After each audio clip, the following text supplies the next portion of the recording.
Hai, terima kasih sudah klik video ini. Dan di video kali ini, RL Chess akan bahas tentang pembukaan catur Ruy Lopez atau Spanyol variasi Berlin Defense. Yap, variasi Berlin Defense ini masih dipakai oleh para pemain catur top hingga hari ini, termasuk pecatur nomor 1 dunia Magnus Carlsen yang sering menggunakan Berlin Defense. Nah, tapi RL Chess akan bahas dari kedua pemain, dari dua sisi teman-teman, yaitu dari pemain putih dan hitam. Nah, sebelum itu, jangan lupa bantu RL Chess untuk terus berkembang dengan cara like dulu video ini, share, dan subscribe, juga nyalakan lonceng notifikasi. Nah, teman-teman, ini adalah bentuk variasi dari Berlin Defense. Nah, bagaimana memulainya? Langsung saja kita kembali ke langkah pertama. Ya, putih memulai dengan langkah 4, kemudian dijawab E5, kuda F3, kemudian kuda C6, kemudian putih bermain dengan langkah gajah B5. Ini adalah pattern atau langkah ciri khas dari pembukaan Spanyol atau Ruy Lopez. Nah, dengan bermain kuda F6 berarti hitam melakukan variasi Berlin Defense. Ya, selain kuda F6 kita tahu ya bahwa pembukaan Ruy Lopez atau Spanyol bisa bermain dengan langkah A6. Nah, setelah langkah kuda F6, putih memiliki beberapa pilihan. Yang pertama adalah dengan melakukan rokade pendek, yang kedua adalah dengan D4, dan yang ketiga adalah dengan menteri ke petak E2. Nah, ada 3 pilihan. Kita bahas di video ini. Yang pertama yaitu dengan melakukan rokade pendek. Dengan melakukan rokade pendek berarti putih memberikan pion di petak E4. Nah, tapi di video kali ini RL Chess akan bahas bagian yang pertama ya, yaitu gajah ke petak C5 dulu. Ya, gajah ke petak C5 sering dimainkan oleh para pemain catur top juga nih. Gajah ke petak C5, kira-kira putih lanjutannya seperti apa? Ya, putih dapat melakukan langkah mengejutkan yaitu boom, kuda pukul pion di petak E5. Kemudian hitam akan menjawab dengan kuda memukul pion di petak E4. Boom. Nah, kenapa hitam tidak memakan kuda di petak E5? Apa yang akan terjadi? Kita akan bahas langsung ya. Apabila kuda memukul kuda, maka putih akan melakukan garpuan kembali, dua ancaman perwira dengan jalan D4. Ya, pion di petak kuda di petak E5 dan gajah petak C5 akan terancam di waktu yang sama. Jadi akan kembali lagi nih. Kemudian, apabila hitam di sini memainkan langkah contoh A6 atau C6, ya kita bahas apabila C6, maka putih akan bermain dengan pion makan kuda di petak E5, mengancam kuda kembali. Apabila kuda memukul pion di petak E4, maka putih akan melanjutkan dengan gajah mundur ke petak D3, mengancam kuda. Apabila D5 dilakukan, maka putih akan melakukan en-passant, ya, langkah spesial dalam permainan catur. Nah, otomatis hitam akan kuda memukul pion di petak D6 atau kuda petak F6, ya, karena takut ada benteng E1 ya. Kemudian putih akan benteng E1, dan apabila gajah E6, putih akan lanjutkan dengan kuda ke petak C3. Ini adalah cara terbaik untuk putih merespon apabila hitam kuda memukul kuda di petak E5. Ya, permainan mungkin akan dilanjutkan dengan ya hitam memukul pion di petak D6 ya, dan kemudian putih akan lanjutkan dengan menteri ke petak F3. Nah, kira-kira seperti ini teman-teman. Kita kembali lagi ke pada saat putih melakukan kuda memukul pion di petak E5, jadi hitam kuda memukul pion di petak E4. Oh iya, bagaimana jika hitam tadi menjalankan pion A6 ya, ketika putih D4, kita akan bahas juga. Apabila A6, maka putih akan menjalankan langkah gajah ke petak E2. Jadi mundur langsung dengan tujuan ya mengamankan gajah dan terjadi ancaman dua perwira. Kemudian apabila gajah mundur ke petak E7, pion memukul kuda di petak E5. Apabila kuda memukul pion di petak E4, maka putih akan lanjutkan dengan gajah ke petak E3. Apabila D5 dimainkan, maka putih akan C4. Apabila C6 dimainkan, kemudian putih akan memukul pion di petak D5. Nah, tapi posisi ini akan memberikan keuntungan bagi pemain putih, teman-teman. Sama seperti tadi, apabila memukul dan kemudian menjalankan C6 juga akan memberikan keunggulan bagi pemain putih. Ya, kita kembali lagi ke posisi kuda memukul pion di petak E5, kemudian hitam kuda memukul pion di petak E4, dan kemudian putih menteri ke petak E2, mengancam kuda. Kemudian hitam kuda memukul kuda di petak E5, dan putih akan lanjutkan dengan menteri memukul kuda. Nah, apabila hitam mainkan langkah menteri E7, memang harus seperti itu ya.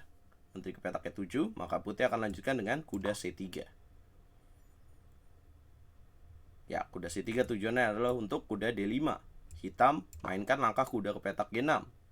Kemudian putih melakukan pertukaran dengan menteri, hitam memukul dengan gajah, kemudian putih lanjutkan dengan kuda D5, gajah ke petak D6, dan putih akan lanjutkan dengan benteng E1 skak, raja ke petak D8, dan putih dapat melanjutkan dengan kuda ke petak E3.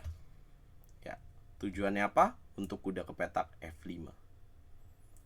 Apabila hitam mainkan langkah benteng E8, maka putih akan gajah C4, mengancam pion di petak F7.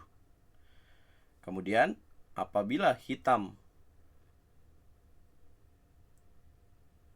mainkan, kemana ini? Setelah gajah ke petak C4 ya. Bingung juga ya. Apabila hitam mainkan langkah benteng ke petak E7, maka putih akan lanjutkan dengan jalan D4. Ya teman-teman, saya harus lihat catatan ya, supaya tidak salah nih. Apabila gajah ke petak F4, kemudian putih dapat lanjutkan dengan jalan G3. Ya, pertukaran kuda dan gajah akan terjadi. Kemudian D6, dan putih akan H4 dengan tujuan menyerang lewat H5. Nah, teman-teman, menurut kalian lebih enak mana? Pegang buah putih atau pegang buah hitam? Kalau menurut saya enak pegang buah putih karena punya sepasang gajah nih. Ya, tapi ini memang dianggap unggul putih. Tipis ya teman-teman, tapi bisa terjadi. Tergantung siapa yang memainkannya. Nah, teman-teman, kita kembali lagi ke variasi pada saat kuda memukul pion di petak E5. Nah, ada nggak sih sebenarnya selain jalan kuda memukul pion di petak E5? Ya, selain kuda memukul pion E5, sebenarnya ada langkah C3. Nah, tapi ini akan bertransformasi ke variasi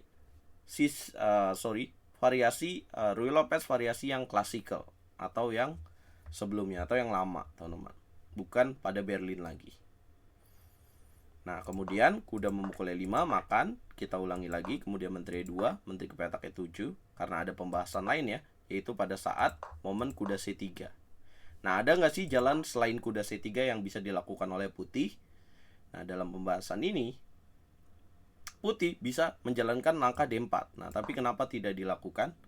Apa jawaban hitam? Maka hitam dapat menjawab kuda C6. Jadi ada ancaman menteri ya, pertukaran menteri langsung, sekaligus kabur. Kemudian apabila makan, dan akan dimakan lagi dengan gajah.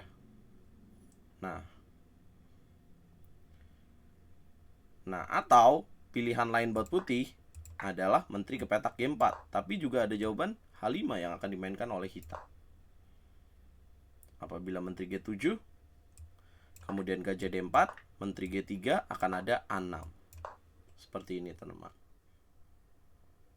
Ini pembahasannya. Kalau dia nggak jalan kuda C3.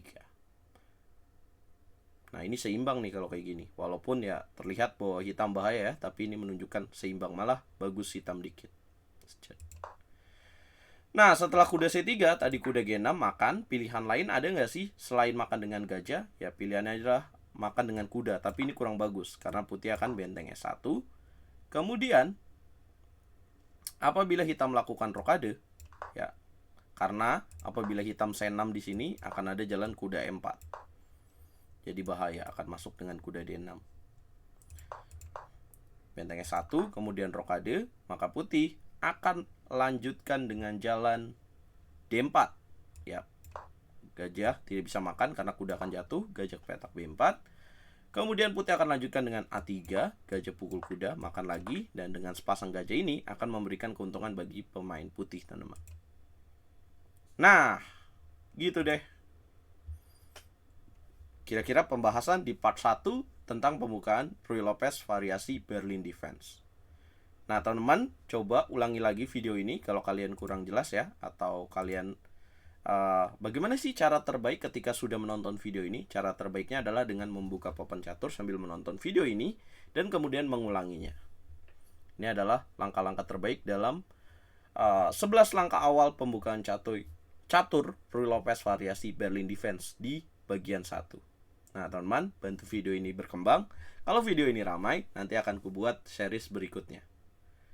Nah, supaya teman-teman gak hanya nonton analisa game aja ya. Jadi RL Chess coba bahas tentang pembukaan catur juga, dengan pembahasan yang jelas dan dengan keilmuan yang jelas juga. Ini sudah versi terbaik dari Berlin Defense.